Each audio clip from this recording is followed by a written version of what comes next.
کہ اس نے کیا کر دیا ہے, ممبر کا سینس دے رہا ہے. اس ٹائم یہ کولیکٹیو ناؤن جو ہے یہ ممبر کا سینس دے رہا ہے, تو لہٰذا ہم کیا کریں گے, پلورل ورب اور پلورل استعمال کریں گے.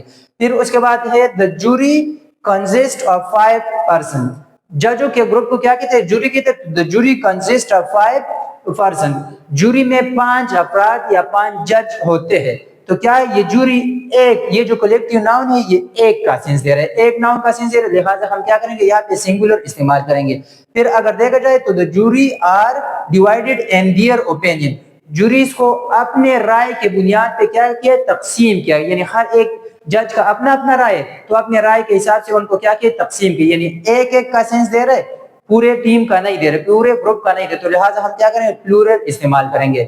پھر اس کے بعد کیا ہے, کولیکٹیو ناؤن اگر دوبارہ استعمال ہو تو کولیکٹیو ناؤن کے لیے ہم پروناؤن کیا استعمال کریں گے, اس کی جگہ ہم ایٹ یا ایٹس استعمال کریں گے. یہ یاد رکھو, ہمارے اکثر اسٹوڈنٹ اسی میں غلطی کر دیتے کہ کولیکٹیو ناؤن کی جگہ اگر دوبارہ آئے تو ہز, دیئر یا ہر کا لفظ استعمال ہو, جو کہ بالکل غلط ہوتا ہے. آپ کے کیا ہوتے ہیں ایگزام میں یہ ایم سی کیو غلط ہو جائیں گے. تو یہاں پہ میں نے لکھا ہوا یہ اس لیے صاحب لکھا ہوا, باقی ٹیچر ہوتے ہیں وہ ایسے ہی ڈسکس کرتے, بیان کر لیتے, لیکن میں نے یہاں پہ جو چیزیں بیان کر رہا ہوں وہ لکھ کے ہوئے بھی ہے. کیوں, تاکہ آپ لوگ اس کا اسکرین شاٹ لے لیں اور آپ لوگ اپنے لیے آسانی سے اس کا نوٹس بنا سکیں. تو کولیکٹیو ناؤن کے ہم ایٹ یا ایٹ سے استعمال کریں گے پروناؤن کے ذریعے کے طور پہ. اور ہز, یہ میں نے کیا کہ صحیح ہے, ہز, ہر اینڈ دیئر یہ استعمال نہیں کر سکیں گے. اس کے بعد ہم آتے ہیں کہ کولیکٹیو ناؤن سے ہم پہلے آرٹیکل استعمال کر سکیں گے یا نہیں. تو کولیکٹیو ناؤن سے آپ پہلے کیا کر سکتے ہو, آرٹیکل استعمال کر سکتے ہو. اور اسپیشلی جب یہ کیا ہو, یہاں پہ میں نے لکھا ہوا ہے کہ article can be use before collective noun especially when they are singular. Especially یعنی جب وہ سنگولر ہو تو پھر ہم کیا کرتے ہیں, اس سے خاص کر آرٹیکل پہلے استعمال کرتے. ایگزامپل میں نے دیا, کیا ہے, a team is practicing on the ground. کیا ہے, a team is practicing on the ground, یعنی پھر وہی بات ہے کہ پوری ٹیم کی بات ہو رہی ہے, تو سنگولر کا سینس دے رہا ہے, تو اس سے پہلے ہم اسپیشلی کیا کریں گے, آرٹیکل استعمال کریں گے. اس کو اگر میں ایسے پڑھ لوں کہ team is going for playing cricket یا team is going for playing match, تو پورے ٹیم کی پھر بات ہو رہی ہے, کیا ہے, پھر پورے ٹیم کو, تو وہ پھر ہم اس کو کیسے استعمال کرتے ہیں, اس سے پہلے آرٹیکل لگا بھی سکتے ہیں اور آرٹیکل نہیں بھی لگا سکتے. تو پھر اس کے بعد آتے ہیں نیکسٹ, کولیکٹیو ناؤن ہو گیا. اس کے بعد آتے ہیں نیکسٹ ایبسٹریکٹ ناؤن پہ. کس پہ, ایبسٹریکٹ ناؤن پہ. ایبسٹریکٹ ناؤن میں اس کا بھی ڈیفینیشن دیکھ لیتے, پھر اس کے بعد کانسیپٹ کلیئر کرا دے. تو the name of a quality, یا تو ایک کوالٹی کا نام, ایگزامپل سے یہ سمجھاؤں گا. the name of a quality, یا تو ایک کوالٹی کا نام, یا ایکشن کا نام, یا اسٹیٹ کے نام کو ہم کیا کہتے ہیں, ایبسٹریکٹ ناؤن کہتے ہیں. اور اس کے بعد we cannot see, touch, hear or taste, اور اس کو نہ تو ہم دیکھ سکتے ہیں, نہ ٹچ کر سکتے ہیں, نہ سن سکتے اور نہ ٹیسٹ کر سکتے. یعنی ایسی چیزیں جو اس دنیا میں موجود تو ہو لیکن وہ نہ ہمیں دکھائی دے دے, نہ وہ ہمیں سنائی دے دے, نہ اس کو ہم یعنی ٹچ کر سکے, جیسے مارکر کو میں ٹچ کروں, نہ اسے ہم ٹچ کر سکے, اور نہ اس کو ہم کیا کر سکے, ٹیسٹ کر سکے. کیا کر سکے, ٹیسٹ کر سکے. تو اس کے میں نے ایگزامپل دیے, کیا ہے, کوالٹی. یہ میں نے الگ الگ سب کے کوالٹی کے الگ کی, ایکشن اور اسٹیٹ کی الگ الگ, کچھ ہی ہے آپ بات اس طرح بنا سکتے. کوالٹی میں کیا ہے, آنیسٹی ہے, کیا ہے, ایمانداری ہے. ایمانداری کو اگر دیکھا جائے تو اس کو تو نہ ہم دیکھ سکتے, یعنی امجد جو ہے یہ بہت زیادہ ایماندار ہے. امجد تو دکھائی دے رہے لیکن اس کا ایمانداری دکھائی نہیں دے رہے. تو آنیسٹی, اس کو نہ تو ہم دیکھ سکتے ہیں, نہ اس کی ایمانداری کو ٹچ کر سکتے ہیں, نہ اس کی ایمانداری کو سن سکتے ہیں, اور نہ اس کی ایمانداری کو ٹیسٹ کرتے. صبر کرو, میں اس کی ایمانداری ٹیسٹ کرتا ہوں کہ کتنا زیادہ ہے یا کم ہے یہ. پھر اس کے بعد ہم کیا کر رہے ہیں, کائنڈنس, مہربانی. تو یہ بھی نہ تو ہم دیکھ سکتے ہیں مہربانی کیا ہے, اور نہ. اس کے بعد بریوری, بہادری ہے, تو بہادری بھی اسی طریقے سے ہم کیا کرتے ہیں. تو یہ ہے کوالٹی. یہ کون سے, کوالٹی والے نیم, جس کو ہم نہ دیکھ سکتے, نہ ٹچ کر سکتے, نہ سن سکتے اور نہ ٹیسٹ کر سکتے.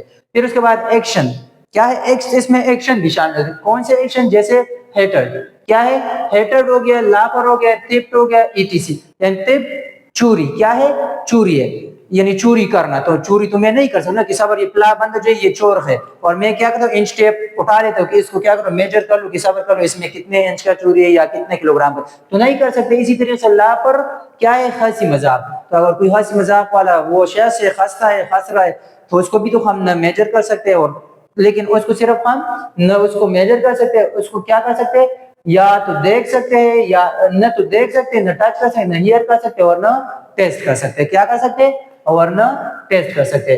اسی طریقے سے آتے ہیں اسٹیٹ پہ. کیا کس پہ آتے ہیں؟ اسٹیٹ پہ آتے ہیں. اسٹیٹ پہ پورٹی کیا ہے؟ غربت ہے. اس طریقے سے ایلنس ہے اور چائلڈہڈ ہے. کیا ہے؟ پورٹی، ایلنس، چائلڈہڈ. یہ جو چیزیں ہیں اس کو اگر دیکھا ہے تو نہ تو ہم دیکھ سکتے ہیں، نہ ٹچ کر سکتے اور نہ اس کو کیا کر سکتے اور نہ اس کو سن سکتے ہیں. اسی طریقے سے آتے کس پہ؟ اس کے کچھ پوائنٹ میں نے اٹھائے ہوئے جو آپ لوگوں نے کیا کرنا نوٹ کریں. نو فزیکل ایگزسٹنس ہے. اس کا جو ایبسٹریکٹ ناؤن ہوتے ہیں یہ فزیکل دنیا میں موجود نہیں ہوتے. ایک ہو گیا. پھر اس کے بعد no article can be use before an abstract noun. Abstract noun سے ہم پہلے کیا کر سکتے ہیں؟ ایبسٹریکٹ ناؤن سے ہم یہ آرٹیکل یعنی اے این دی استعمال نہیں کر سکتے. اس کے علاوہ abstract noun are mostly made by adding some suffixes with verb اور ایڈورب. یعنی ورب اور ایڈورب کے ساتھ ہم کچھ خاص سفکسز وہ اگر ایڈ کریں تو اس سے کیا بنتے ایبسٹریکٹ ناؤن بن جاتے ہیں.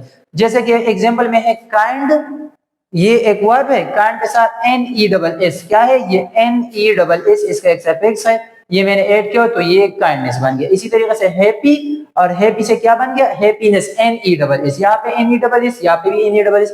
یہ کیا ہو گیا؟ ایک ایبسٹریکٹ ناؤن. یہ ایکٹ، یہ بھی ایک ورب ہے. ایکٹ سے کیا بنتا ہے؟ یہ آئی او این اس کے ساتھ ایڈ کر لو تو یہ ایکشن بن. اسی طریقے سے چائلڈ، چائلڈ کے ساتھ ایچ ڈبل او ڈی یہ سفکس ہے. یہ ایک یعنی سفکس ایڈ کرنے سے کیا بن جاتے ہیں؟ ایبسٹریکٹ ناؤن موسٹلی بن جاتے ہیں. کچھ ایسے بھی ہے جو کہ سفکس کے بغیر بھی ہوتے ہیں.